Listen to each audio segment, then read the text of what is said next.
Car मैं हूं अजय वत्स। देश में कोरोना केसेस काफी बढ़े हैं। ऐसे में मास्क सबसे बड़ा हथियार है। हम आपसे बार बार अपील करते हैं कि आप मास्क जरूर पहनें। इसको लेकर न्यूज 18 ने एक मुहिम भी शुरू किया है, मास्क पहनो इंडिया। आप खुद से यह प्रण लीजिए, जब तक ये महामारी है आप मास्क नहीं उतारेंगे। मास्क ठीक से पहनिए, ये मास्क है, मजाक नहीं है। और अब बात खबरों की करें। अलीगढ़ शराब कांड से जुड़ी हुई बड़ी खबर आ रही है। शराब पीने से 30 से ज्यादा लोगों की मौत की खबर है। अलीगढ़ सांसद सतीश गौतम का दावा है 30 से 35 लोगों की हुई है मौत। सांसद ने यह बात कही है कि प्रशासन मौत को छुपा रहा है। प्रशासन ने सिर्फ 22 मौत की पुष्टि की है, लेकिन सांसद ने कहा है कि 30 से 35 लोग मारे गए। प्रधानों से ली जा रही है रिपोर्ट, यह भी सांसद ने कहा है। सभी प्रधानों से जानकारी ली जा रही है। 30 से 35 लोगों की मौत हुई है, प्रशासन कम करके बता रहा है। सवाल यही खड़े हो जाते हैं सांसद सतीश गौतम के दावे से कि क्या प्रशासन मौतों के आंकड़े को कम करके दिखा रहा है। घटना और भयावह है जितनी दिखाई गई है।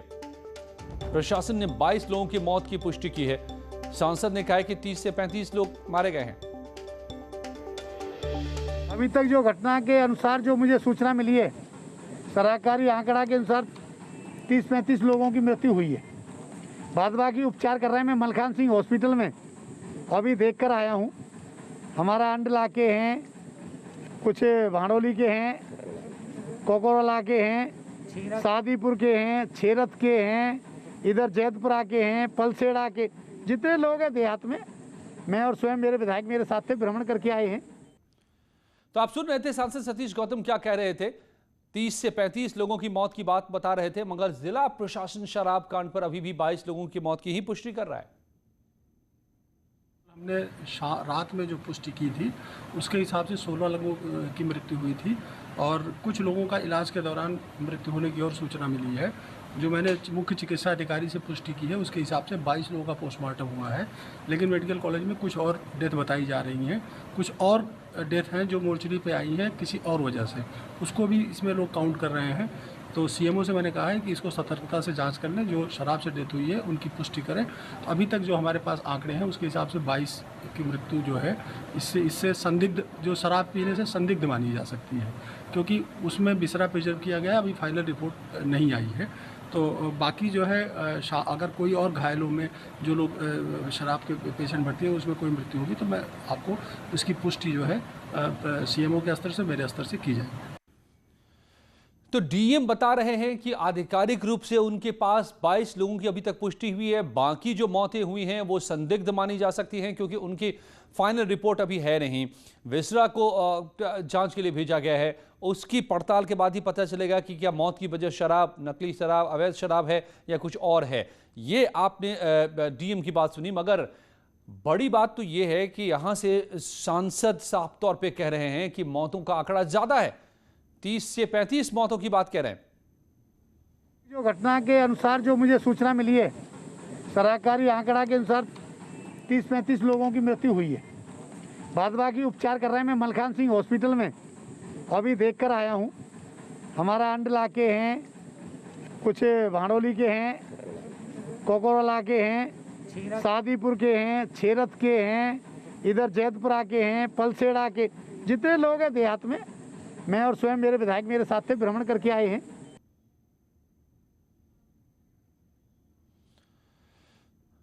तो ये अब आंकड़े पर विवाद। प्रशासन 22 लोगों की अब तक पुष्टि कर रहा है, सांसद 30 से 35 लोगों की बात कह रहे हैं। हालांकि डीएम की बात से साफ है कि डीएम अभी भी आखिरी रिपोर्ट का इंतजार कर रहे हैं।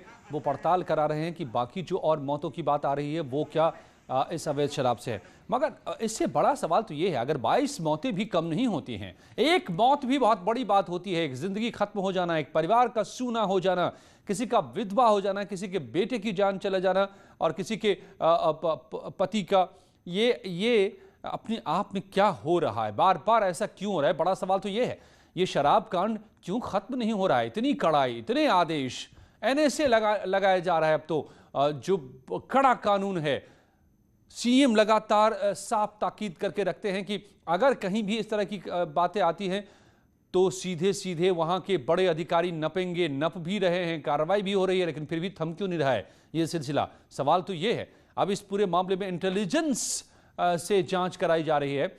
क्या आईबी जांच कर रही है क्या, ये भी खबर आ रही है। मगर वक्त रहते कौन पैदा होने देता है इस अवैध शराब के धंधे को? सबसे बड़ा सवाल यह है। अक्सर बात सामने आती है कि पुलिस की सरपरस्ती में भी ये कारोबार चलते हैं। ये बड़ा सवाल है। क्या इन सवालों के जवाब कब आएंगे? अलीगढ़ से प्रशांत कुमार हमारे संवाददाता मेरे साथ जुड़ गए। प्रशांत, लेकिन इस वक्त तो सांसद ने ही अपने बयान से विवाद पैदा कर दिया है। मौतों का आंकड़ा आखिर है क्या?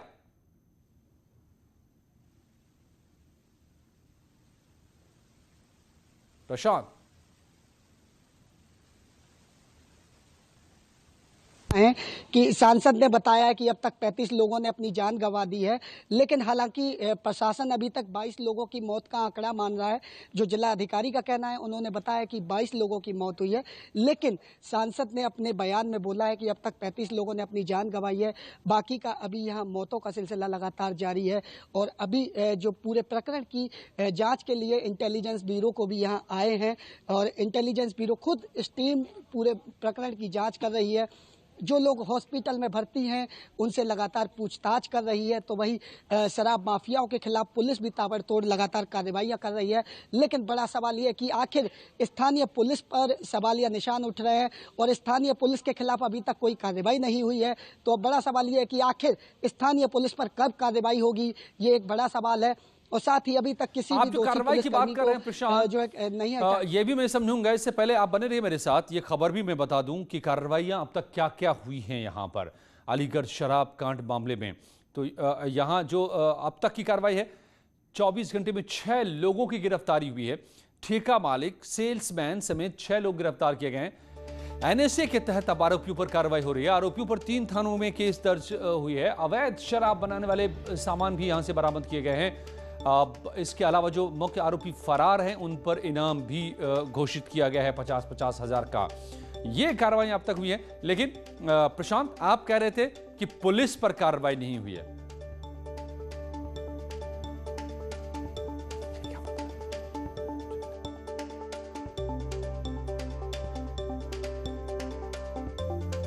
को गिरफ्तार किया जा चुका है। इन 6 अभियुक्तों के विरुद्ध 3 थानों में संगीन धाराओं में मुकदमे दर्ज किए गए हैं और वहीं इनके विभिन्न ठिकानों पर पुलिस द्वारा दबिशें दी गई। जो 2 फरार अभियुक्त हैं उनके ऊपर 50-50 हजार का इनाम घोषित किया गया है। जो ये गिरफ्तार अभियुक्त हैं, इनके कब्जे से जो है कई विभिन्न संदिग्ध दस्तावेज, जिसमें रजिस्टर, बुकलेट, बैंक अकाउंट्स आदि, इसको सीज किया गया है। इसके साथ ही अवैध देसी शराब जो है, इसके कई पौवे जो हैं वो बरामद हैं। कई 100 ढक्कन बरामद हैं, बारकोड बरामद हैं और एक वाहन UP 81 BE 3785 इसको भी पुलिस द्वारा बरामद किया गया है। साथ ही जो कुछ रैपर भी हैं, ये भी अभियुक्तों से बरामद किए जा चुके हैं। और अलीगढ़ शराब कांड को लेकर जांच के लिए अस्पताल पहुंची है आईबी की टीम। अस्पताल में भर्ती सभी बीमारों से पूछताछ की गई है। जहरीली शराब से अब तक 22 लोगों की मौत है। 12 लोगों का अस्पताल में इलाज चल रहा है और इनसे आईबी की टीम ने पूछताछ की है। शराब कांड के बाद गांव में प्रशासन की ओर से मुनादी कराई जा रही है। गांव में ढोल बजाकर जहरीली शराब से दूर रहने की मुनादी की गई है। लोगों से ताकीद की जा रही है, कहा जा रहा है कि वो जहरीली शराब से दूर रहें। जाता है जिन्होंने 8 दिन के अंदर शराब खरीदी है, कृपया वह शराब ना पिएं और शराब का सेवन ना करें। सावधानी बरतें। आप सभी से गुजारिश है।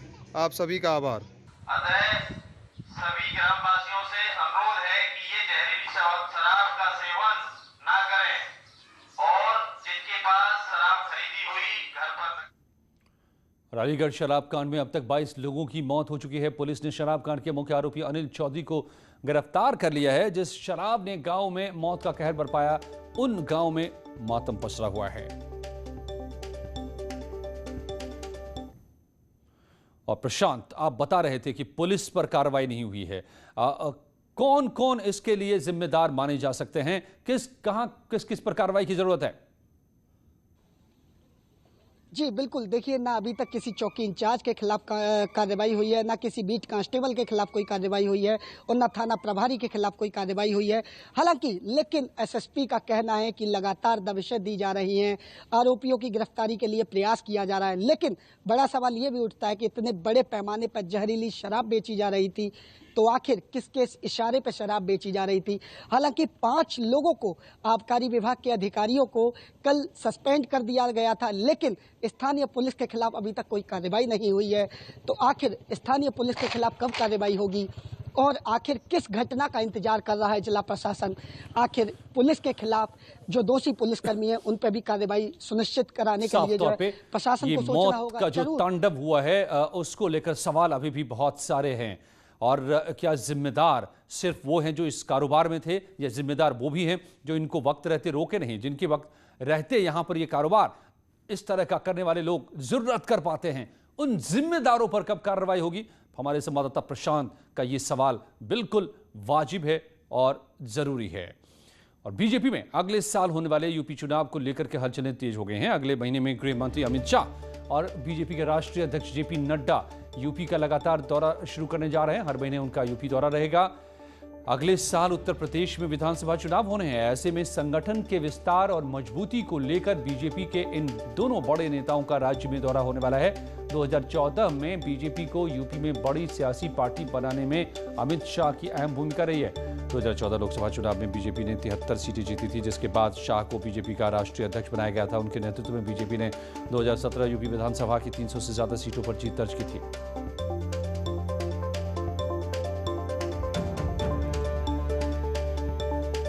ये खबर कि बीजेपी अब चुनावी अभियान में जुटने जा रही है। अमित शाह और जेपी नड्डा दोनों हर महीने दौरा करेंगे अब यूपी का, और अब चुनाव के मद्देनजर दोनों का हर महीने दौरा करना काफी अहम हो जाता है।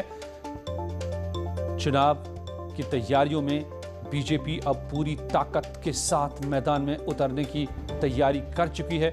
इसके बाबत यह खबर जो आ रही है, बड़ी खबर, बड़ी जानकारी, बड़ा फैसला बीजेपी का। अमित शाह गृह मंत्री, जो उस वक्त पिछले चुनाव के दौरान जब 2017 में अभूतपूर्व जीत मिली थी बीजेपी को, उस वक्त थे वो वहीं प्रभारी। अनूप गुप्ता जुड़ गए हमारे संवाददाता दिल्ली से। अनूप, तो ये साफ है कि एक तरफ कोरोना से जंग जारी रहेगी, लेकिन दूसरी तरफ बीजेपी अब चुनावी मैदान में भी उतरेगी कमर कसकर। ठीक है अजय, अभी जो हमारे सूत्र बता रहे हैं उसके मुताबिक ये पूरा जो दौरा है वो चुनावी दौरा, इसको सीधा कहना ठीक नहीं होगा। ये जो दौरा है वो संगठन को मजबूत करने के लिए होगा, और जिस तरीके से राज्य में जो हालात उपजे हैं खासतौर पर कोरोना के बाद, वैसे में कार्यकर्ताओं को कितना मोबिलाइज किया जा सके, कार्यकर्ताओं को जमीन तक लोगों की सेवा तक कैसे पहुंचाया जा सके, इसको लेकर के कहीं ना कहीं ये दोनों बड़े नेता गृह मंत्री अमित शाह और पार्टी अध्यक्ष जेपी नड्डा राज्य में रहेंगे। और कहा यह जा रहा है कि हर महीने कम से कम एक दौरा इन दोनों बड़े नेताओं का होने वाला है। देखिए, संगठन को मजबूत करना इनका उद्देश्य रहेगा। अभी सीधे तौर पर जो सूत्र है वो ये नहीं कह रहे हैं कि ये जो दौरा होगा सीधे सीधे जो है वो चुनाव से जोड़कर देखना ठीक नहीं है, क्योंकि देखिए वक्त ऐसा है, अगर किसी भी तरीके से इस तरह से अगर जोड़ा जाएगा तो इसका जो परसेप्शन है वो गलत जाएगा अजय। इस वजह से ये लोग कह रहे हैं कि संगठन को मजबूत करने की दिशा में इनका एक कदम होगा। तो फिलहाल ये दोनों नेताओं के दौरे की जो बात है आप बता रहे हैं दिल्ली से हमारे संवाददाता अनूप गुप्ता कि ये सीधे सीधे चुनाव से चुनावी दौरा नहीं है, बल्कि पार्टी के संगठन को ठीक करने, उसको दुरुस्त करने के लिए दोनों